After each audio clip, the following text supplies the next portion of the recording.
There is this question that gets me angry. Like, what do you bring to the table? And the most annoying part is when beautiful young ladies start cracking their head to say, I bring food to the table, I am the table.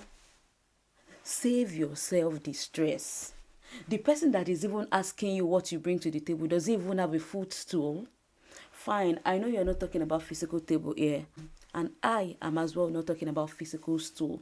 Let's say if we're not talking about physical rooms, physical money, physical everything, no matter how rich this person is, somebody that is in the caliber of someone that have one bedroom, one bed with blue light, you know, that sensory light that attracts low IQ ladies.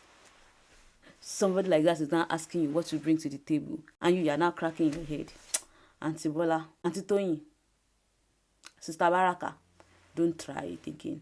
Stop it.